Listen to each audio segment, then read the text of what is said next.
Hi, my name is Tom Kalinowski. I'm the Director of Technology and Operations at Colonial IU20. In today's tech tip, I'm going to review how you can use Google Meet, more specifically, how you can use the closed captioning feature within Google Meet. So the first thing you want to do is go to meet.google.com. When you do so, you'll be presented with a screen like this, and you have a button here that says Join or Start Meeting. Let's go ahead and click on that. Okay, and we can enter our meeting code or nickname. We're just going to call ours, let's say, it test1 right now. We'll hit continue. Okay, so you can see it starts your camera there. What are you doing? All right, we're going to click on join now. Okay, so the first neat thing here is you can see it says you could share this info with the people that you want in the meeting. So you can email this to someone and they could join either via the web, or they could dial in and you can start a meeting. Or you can add people to the meeting rather than you sending this to them. You can add people directly to the meeting. So let's try that. We could go add people, and we can send an invite. So let's say we want to invite Billy Bob, and we could click on send invite. And Billy Bob, aka Preston, my son, will be getting an email shortly, and he'll join us.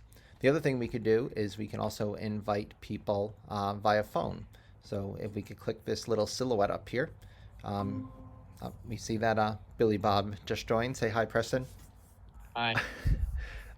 The other thing we can do is we can add someone by phone. So let's click on add people, click call, and then let's type in the phone number. So we'll do 610-252-5550.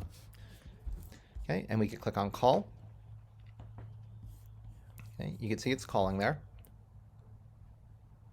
Colonial Intermediate Unit 20, dedicated to your children and the people who serve And them. we could type in an Please extension. quickly, as our menu items have recently changed.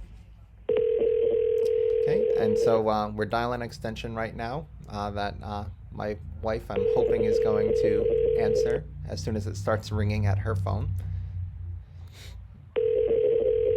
And we can see all of these people on the side right here. So we see this is me, this is one of the phone that I dialed, and this is Billy Bob. Hello. All right, bear with me just one moment, and then we're going to get you up all on screen. So, all right, so I'm going to click this X right here. And now this is the feature that I really wanted to show you, was the closed captioning feature, which is, I think, really neat. So we have turn on closed captions. Excuse me. Okay. And now, when I start talking, there we go. It got a whole bunch of the other stuff there. But when I start talking, it immediately starts to transcribe my voice. And what's really neat about this is when Billy Bob, aka Preston, or my wife Missy starts talking, you'll see their image come up. So Preston, if you wouldn't mind telling me about your, I don't know, what's the best thing you did today so far? The best thing I did today was go for a hike. Where'd you go? Jacobsburg. Did you stay 6 feet away from everyone? No. Okay. Next, my wife Missy, if you wouldn't mind start talking for a moment. How did you enjoy Jacobsburg today? Jacobsburg was nice. We went for a 4.5-mile walk. The kids played in the river, and we did social distancing of 6 feet apart, not like Preston said. But we saw a big fish. We went on some paths that I haven't even been on before, so that was interesting. All right. Well, thank you for that.